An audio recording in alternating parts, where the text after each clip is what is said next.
Hallelujah. प्रभु आप सबको आशीष दे। आप सभी के लिए मैं लेकर आ गया हूँ आज वचन का सभा, और जितने भाई बहन लोग इस वचन को शुरू से लेकर लास्ट तक देखेंगे सुनेंगे, प्रभु उनके जीवन में आशीष को देगा। हालेलुया। तो आइए हम इस सभा को प्रार्थना के साथ शुरू करते हैं। धन्य यीशु राजा, धन्य यीशु राजा, महिमा के योग, प्रशंसा का योग, स्तुति के योग पिता परमेश्वर, धन्यवाद पिता हर एक बातों के लिए पिता। अब तक हम सबको संभाले रखा पिता, हर एक महामारी दुर्घटना बीमारियों से बचाए रखा, और एक सुनहरा अवसर प्रदान किया कि हम तेरी उपस्थिति में बैठ कर आराधना कर सके, तुझसे प्रार्थना कर, तुझसे धन्यवाद का बलिदान चढ़ा सके।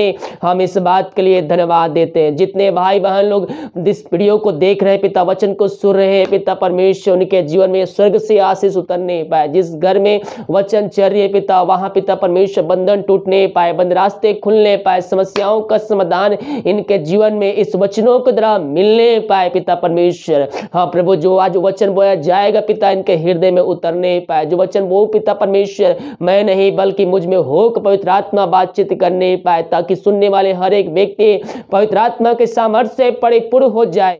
ये वचन जो बोया जाएगा पिता, इनके हृदय में उतरने पाए। पवित्र आत्मा की जो सहायता कर के वचनों पे चल सके, वचनों पे आगे बढ़ सके पिता, यही हम प्रार्थना करते हैं। हर एक बातों में हम तेरे नाम की महिमा करते हैं पिता। प्रार्थना सुना, धन्यवाद यीशु के नाम पिताजी, आशीष मांगते हैं, सुंदर से ग्रहण कर। आमीन आमीन और आमीन। हालेलुया। मेरे प्रियो, दुनिया भर में हम देख रहे हैं एक महामारी गई कि नहीं, दूसरी महामारी आ गई।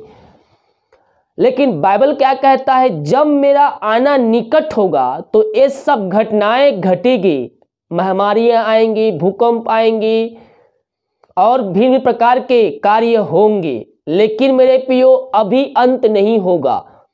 हमें यीशु मसीह जब आएगा तो एक छोटा सा संकेत है उसके आने का। हम देख रहे हैं हर रोज कि एक नया बीमारी हर रोज निकल रहा है।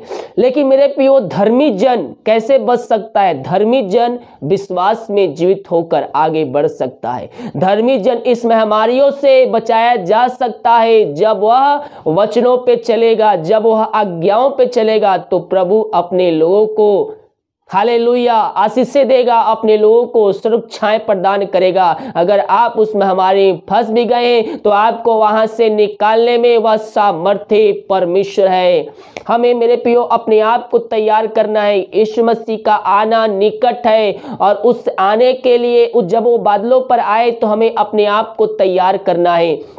हम अपने आप को तैयार कैसे कर सकते हैं मेरे प्रियो? अपने आप को हम वचनों के द्वारा तैयार कर सकते हैं। हम उसकी आज्ञाओं पे चलकर हम अपने आप को रेडी कर सकते हैं। हम उसके वचनों को फॉलो करके हम अपने आप को रेडी कर सकते हैं। जब मसीह में हम आ गए तो मसीह में हम एक नई सृष्टि बन चुके हैं। पुरानी बातें बीत गई, देखो सब कुछ है एक नया हो चुका है। इसीलिए हम मसीह में जब आए तो हमें उसके वचनों पे चलना है, हमें उसकी आज्ञाओं पे चलना है, क्योंकि मसीह में सब कुछ नया हो चुका है। हालेलुया। मेरे प्रियो, उसका आना निकट है। बहुत से लोग कहेंगे पास्टर जी हम तो 70-80 साल रहेंगे, उसके बाद हम पृथ्वी पर छोड़कर चले जाएंगे पृथ्वी से। मेरे प्रियो, जब यीशु मसीह बादलों पर आएगा तो सर्वप्रथम मुर्दे ही जिलाए जाएंगे। जो अच्छा कार्य कर रहेंगे वो स्वर्ग में जाने के लिए, जो बुरा कार्य करे उसका प्रतिफल को पाने के लिए सबसे पहले मुर्दे ही जिलाए जाएंगे। उसके बाद जो वचन पे चल रहा है, जो ज्ञान पे चल रहा है और जो इस पृथ्वी पर है, वह बादलों पर उठा लिए जाएंगे। ओ रीबा सी खराबा। लेकिन हर एक का न्याय निश्चित है, चाहे वह पृथ्वी छोड़ चुका हो, चाहे इस पृथ्वी पर रह रहा हो। हर एक का न्याय उस दिन होगा जब बादलों पर यीशु मसीह आएगा। आएगा तो उस दिन के लिए हमें तैयार कैसे करना है? वचनों के द्वारा। सर्वप्रथम 10 आज्ञाएं परमेश्वर ने मूसा के द्वारा जो हमें बताई है, उन आज्ञाओं पे चलना है। और जो बाइबल में नया नियम से लेकर पुराने नियम तक आज्ञाएं हैं, उन आज्ञाओं पे भी चलकर हम आशीष को प्राप्त कर सकते हैं। पहले मैंने आपको आज्ञा बता चुका है, इस वीडियो में बता रहा हूं। कॉपी लेकर नोट करके रखिए और प्रभु के वचनों पे चलिए, उसी की आज्ञाओं पे चलिए, तो हम आशीष को प्राप्त कर सकते हैं। व्यवस्था विवरण 5वें अध्याय के जब हम उसके पहले पद को देखेंगे तो यहाँ पास लिखा है 10 आज्ञा। मूसा ने सारे इजराइलियों को बुलाकर कहा, हे इजराइलियों, जो जो विधियां और नियम मैं आज तुम्हें सुनाता हूं वे सुनो, इसलिए कि उन्हें सीख कर मानने में चौकसी करो।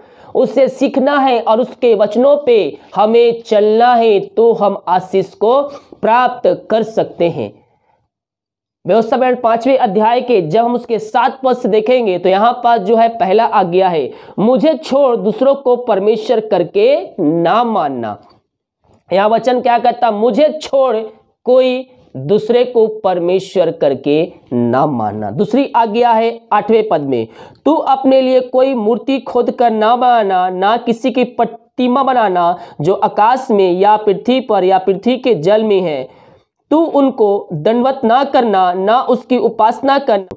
यहाँ वचन क्या कहता है मेरे प्रियो, तू किसी को प्रतिमा ना बनाना और ना तू अपने लिए खोद कर कोई मूर्ति बनाना, क्योंकि मैं ही एक परमेश्वर हूं और मैं तुम्हारे बीच में हूं। तो मेरे लिए मेरे स्तुति करना, तू मेरी आराधना करना, तो मैं तुम्हें अंत जीवन में प्रवेश दिलाऊंगा। तीसरी आज्ञा है 11वें पद में, तू अपने परमेश्वर यहोवा का नाम व्यर्थ ना लेना, क्योंकि जो यहोवा का नाम व्यर्थ ले वह उनको निर्दोष ना ठहराएगा। मेरे प्रियो, यहाँ पर अब सोचने की बात है कि हम उसके व्यर्थ नाम कैसे लेते हैं। छोटी छोटी समस्याओं में कहीं कुछ लग गया, उस समस्याओं में हम व्यर्थ कामों में जो हमसे हो सकता है उन कामों में हमें उनके नाम को नहीं लेना है। यहाँ वचन क्या है, तू अपने परमेश्वर यहोवा का नाम व्यर्थ ना लेना। हालेलुया। 12वें पद, तू विश्राम दिन को मानकर पवित्र रखना, जैसे तेरे परमेश्वर यहोवा ने तुझे आज्ञा दी। 6 दिन तो परिश्रम करके अपना सारा काम काज करना, परंतु 7वां दिन तेरे परमेश्वर यहोवा के लिए विश्राम दिन है। उसमें ना तो किसी भांति का काम काज करना, ना तेरा बेटा, ना तेरे बेटी, ना तेरा दास, ना तेरी दासी, ना तेरा बैल, ना तेरा गधा, ना तेरा कोई पशु, ना कोई परदेसी भी जो तेरे फाटक के भीतर हो, जिससे तेरा दास और तेरी दासी भी तेरे समान विश्राम करे। और इस बात को स्मरण रखना कि मिस्र देश में तू आप दास था और वहां से तेरा परमेश्वर यहोवा तुझे बलवंत हाथ और बढ़ाई हुई भुजा के द्वारा निकल लाया। इस कारण तेरा परमेश्वर यहोवा तुझे विश्राम दिन मनाने की आज्ञा देता है। विश्राम दिन यानी कि 7वां दिन। 6 दिन परमेश्वर ने काम किया और 7वां दिन विश्राम किया और उस दिन को आशीष के दिन में ठहराया, यानी कि संडे का दिन हमें विश्राम करना है। बहुत से लोग सोचते हैं कि मैं आज नहीं जाऊंगा तो मेरा घाटा हो जाएगा। जिसकी सरकारी नौकरी है, जिसको कुछ मजबूरी है, वह अलग बात है, लेकिन जिसके अपने हाथ में है कि मैं आज संडे को विश्राम कर सकता हूं, मैं आज कार्य नहीं जा सकता, तो वह क्या करे, वह अपने घरों में रहे और प्रभु की महिमा करे, प्रभु की स्तुति करे, उसकी आराधना करे। उस दिन उनको कोई भी काम नहीं करना है। बहुत से लोग धंधा जो करते, बिजनेस करते हैं, वो सोचते हैं कि आज संडे है, आज मेरा बिजनेस बहुत चलेगा और आज दुगनी तिगनी कमाई होगी। लेकिन मेरे प्रियो, अगर आप उस दिन को विश्राम दिन के रूप में मनाते हैं तो आने वाले दिनों में उससे अधिक परमेश्वर आपको देगा, क्योंकि परमेश्वर ने उस दिन विश्राम किया और उस दिन को ही आशीष दिया। यहाँ तक कि जो आपके घर में काम करने वाले लोग हैं, जो नौकर हैं, उनको भी आपको विश्राम देना है। हालेलुया। क्योंकि परमेश्वर ने इस दिन आशीष हमें दिया है। बहुत से लोग सोचते हैं आज नहीं जाऊंगा तो मेरा इतना घाटा हो जाएगा। मेरे प्रियो, परमेश्वर के वचन से बढ़कर कुछ भी नहीं है। अगर आप इस दिन को अपने विश्राम दिन के रूप में मनाते हैं तो यह आपके लिए हानि की नहीं, बल्कि यह आपके लिए आशीष का कारण ठहरेगा।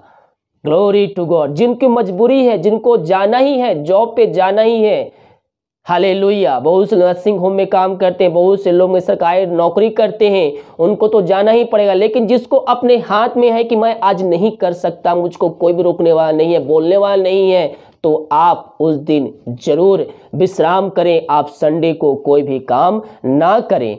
हालेलुया। परमेश्वर आपको उसमें आशीष देगा। और ये हम कहाँ पाते हैं? व्यवस्था विवरण 5वें अध्याय के यह हम 12 पद से लेकर 15 पदों तक हम ये पाते हैं। हालेलुया। बाइबल नहीं है तो मोबाइल में डाउनलोड करके पढ़िए, प्रभु आपको उसमें आशीष देगा। और जिसके पास नहीं है अमेज़न से बाइबल मंगा ले। अगर आपको उसका लिंक चाहिए तो मेरे व्हाट्सएप में कमेंट करके बताइए, मैं आपको उसका लिंक दे दूंगा। क्योंकि बाइबल बहुत से उपलब्ध है, लेकिन जो मैं आपको दूंगा वही आपको बाइबल लेना है। 16 पद और 5वां आज्ञा, अपने पिता और अपनी माता का आदर करना, जैसे कि तेरे परमेश्वर यहोवा ने तुझे आज्ञा दी है, जिससे जो तेरा परमेश्वर यहोवा तुझे देता है उसमें तू बहुत दिन तक रहने पाएगा और तेरा भला ही होगा। 6वीं आज्ञा 17 पद, तू हत्या ना करना। और 7वां आज्ञा, तू व्यभिचार ना करना। 8वीं आज्ञा, तू चोरी ना करना। 9वां आज्ञा 20 पद, तू किसी के विरुद्ध झूठी साक्षी ना देना। 10वीं आज्ञा 21 पद, तू ना किसी की पत्नी का लाज करना और ना किसी के घर का लाज करना, ना उसके खेत का, ना उसके दास का, ना उसकी दासी का, ना उसके बैल या ना गधे का, ना उसकी किसी और वस्तु का लालच करना। मेरे प्रियो, लालच हमें नहीं करना है। शैतान यही आपके अंदर डालता है। लालच के द्वारा ही आप परमेश्वर के आशीषों से वंचित हो जाते हैं। अपने पड़ोसी लोग या अपने दोस्त, अपने किसी जान पहचान को आप देखते हैं, उसके घरों में आशीषें हैं, उसके पास कार है, उसके पास बड़े बड़े घर है, उसके आशीषों को देखकर क्या होते हैं, आप जलन करते हैं। आपके अंदर एक लालच आ जाती है कि मेरे पास भी ऐसा घर होना चाहिए। होगा, प्रभु सही समय आने पर आपको वो देगा और उससे अच्छा और उससे बेस्ट देगा। लेकिन मेरे प्रियो, उस आशीष को प्राप्त करने के लिए आपको आज्ञाओं पे चलना होगा। आपको प्रभु की आज्ञाओं पे चलना होगा, आगे आपको बढ़ते रहना होगा, तो प्रभु हमारे जीवन में आशीष देगा। Glory to God. मेरे प्रियो, हमें उस दिन के लिए अपने आप को तैयार करना है जिस दिन प्रभु बादलों पर आए। उस दिन के लिए हमें अपने आप को तैयार रखना है, क्योंकि प्रभु आने वाला है और वो आने वाला देरी ना करेगा। उसका आना निकट है, समय थोड़ा ही बच गया है। आने वाला आएगा और देरी ना करेगा। हालेलुया। तो ये था 10 आज्ञा जो आपको मानना है। उसके और भी आज्ञाएं पुस्तक में, बाइबल में भरी हुई है, जिससे हमें पालन करना है, तो ही हमें स्वर्ग राज्य में आशीष मिलेगा। साथ में पृथ्वी पर रहते समय भी हमें आशीष मिलेगा। बहुत से भाई बहन लोग कहते हैं, पास्टर मैं कमाता हूं लेकिन पैसे मेरे पास टिकते नहीं हैं, इधर से आते तो खर्च हो जाते हैं। मेरे प्रियो, प्रभु के वचनों पे चलिए, वो आपको आशीषों से भरपूर करेगा। जो कमाएंगे आप में वह फलवंत होगा। नीति वचन 3 अध्याय के 9वें पद को देखते हैं तो यहाँ पास वचन कहता है, अपनी संपत्ति के द्वारा और अपनी भूमि की सारी पहली उपज देकर यहोवा की प्रतिष्ठा करना। किसकी प्रतिष्ठा करना? यहोवा की प्रतिष्ठा करना। हमें अपने कमाई का 10वां अंश प्रभु के कार्य के लिए हमें देना है। हालेलुया। हम ऐसा करके हम अपने रास्ते को खोलेंगे, बंधन को तोड़ेंगे और हमारे जीवन में आशीषें आएंगी। मेरे प्रियो, हम केवल आशीष देने के नहीं, बल्कि हमें प्रभु के राज के बढ़ोतरी के लिए, उसके कार्यों के लिए हमें देना है, तो प्रभु हमसे प्रसन्न हो जाएगा और हमारे जीवन में आशीष के दरवाजे को खोल देगा। यह वचन क्या कहता है? अपनी संपत्ति के द्वारा अपनी भूमि की सारी पहली उपज देखकर यहोवा की प्रतिष्ठा करना। अपनी सारी भूमि की उपज देखकर यहोवा की प्रतिष्ठा करना। पहले जो खेती होती थी उसका हर एक चीजों का 10वां अंश निकाला जाता था, लेकिन आज बिजनेस और नौकरी है, तो आपको जो भी रोज की कमाई हो या फिर महीने की कमाई हो, आप उसे निकालें और प्रभु के राज्य के लिए, उसके कार्यों के लिए दे। प्रभु आपके जीवन में आशीष देगा। इस प्रकार जब ऐसा करेंगे तो हमारे जीवन में क्या होंगी? इस प्रकार तेरे खत्ते भरे हुए रहेंगे और तेरे रस कुंडों से नया दाख मधु उमड़ता रहेगा। मैं हमेशा आपको बताता हूँ ये वचन मेरे प्रियो, क्योंकि मैं नहीं चाहता है कि मेरे लोग आशीषों से वंचित हो जाएं। हालेलुया। जो आप कमाते हैं वह आप में फलवंत नहीं होता है, आपके पास रुकती नहीं है, क्योंकि वह शैतान का कब्जा उसमें रहता है। लेकिन जब आप अपनी कमाई में से देंगे, प्रभु की आशीष से उसमें आएंगी। आपको वो आशीष देगा, उस समय नहीं तो आने वाले दिनों में उसका प्रतिफल देगा। मसीह में किया हुआ कार्य कभी भी व्यर्थ नहीं जाता है। वो हमारे पास से आशीषें लेके आता है, और 1-2 नहीं बल्कि 100 गुना हमारे पास आशीष से लेके आता है। यहाँ वचन क्या कहता है? इस प्रकार, यानी कि जो आशीषें आपके पास रहेगी, उन आशीषों से नई आशीषें आपके पास से निकलते जाएगी। यहाँ वचन साफ कहता है, इस प्रकार तेरे खत्ते भरे पूरे रहेंगे और तेरे रस कुंडों से नया दाख मधु उमड़ता रहेगा और तू आशीष को प्राप्त करता रहेगा। हालेलुया। मेरे प्रियो, हम प्रभु के वचनों पे चलने वाले हो जाए। प्रभु हमारे जीवन में आशीष देने के लिए तैयार है। भेंट मनुष्यों के लिए मार्ग खोलता है। जब आप भेंट देते हैं तो वह भेंट आपके मार्ग को खोलता है और आपके बंधन को तोड़ता है, बंद रास्ते को खोलता है, और आप जहां सोचे भी रहेंगे वहां आपको वह पहुंचा कर देता है। Glory to God. मेरे प्रियो, हम प्रभु के वचनों पे चलने वाले हो जाए, संज्ञाओं पे पालन करने वाले हो जाए। और नीति वचन 3 अध्याय के 5वें पद, तू अपनी समझ का सहारा न लेना, संपूर्ण मन से यहोवा पर भरोसा करना। क्या करना? भरोसा करना। कैसे करना? संपूर्ण मन से, आधे मन से नहीं, आधे अधूरे नहीं, संपूर्ण मन से यहोवा पर भरोसा करना, तो वह तुम्हें आशीषों से तृप्त करेगा, वह तुम्हें आशीषों से भरपूर करेगा। जब हम संपूर्ण मन से उस पे भरोसा करेंगे, उस पर विश्वास करेंगे, और जीतों का परमेश्वर है, प्रार्थना का उत्तर देना परमेश्वर है, वह आपकी प्रार्थना को सुनेगा और आपकी प्रार्थना को ग्रहण भी करेगा। जब हम उसके वचन पे चलेंगे, जब उसकी आज्ञाओं पे चलेंगे, तो आज से मेरे प्रियो हम उस वचन पे चलने वाले हो जाएं, हम उसकी आज्ञाओं पे चलने वाले हो जाएं। परमेश्वर हमारे जीवन में आशीष देने के लिए तैयार है। परमेश्वर वचनों द्वारा हम सबको आशीष प्रदान करे। आइए हम एक प्रार्थना की ओर चलते हैं। धन्य राजा, महिमा के योग, प्रशंसा का योग, glory glory glory glory glory, रीवा शिखरवा हुरवा रिखरवा रिक्तम जयम।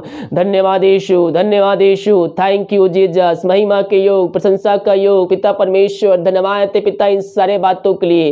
अब तक हम सबको संभाले रखा, हर एक महामारियों, दुर्घटनाओं, बीमारियों से बचाए रखा पिता।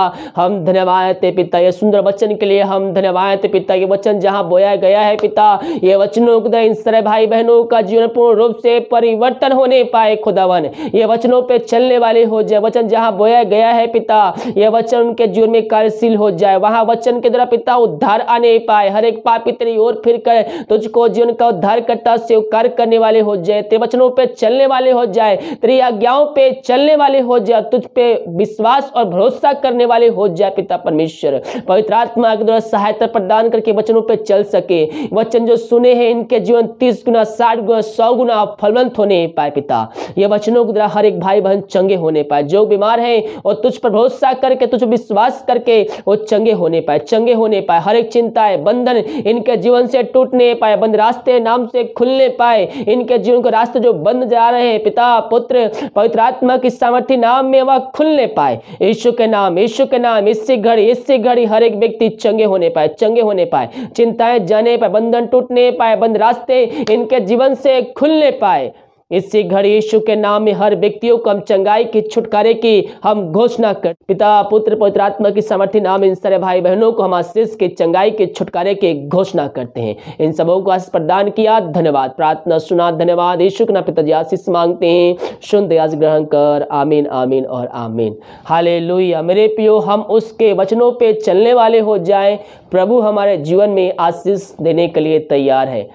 जब हम उसके वचन पे चलेंगे, आज्ञाओं पे चलेंगे, तो हमें आशीष देगा, चंगाई देगा, छुटकारा देगा, क्योंकि ये सब हमारे लिए ही रखा गया है।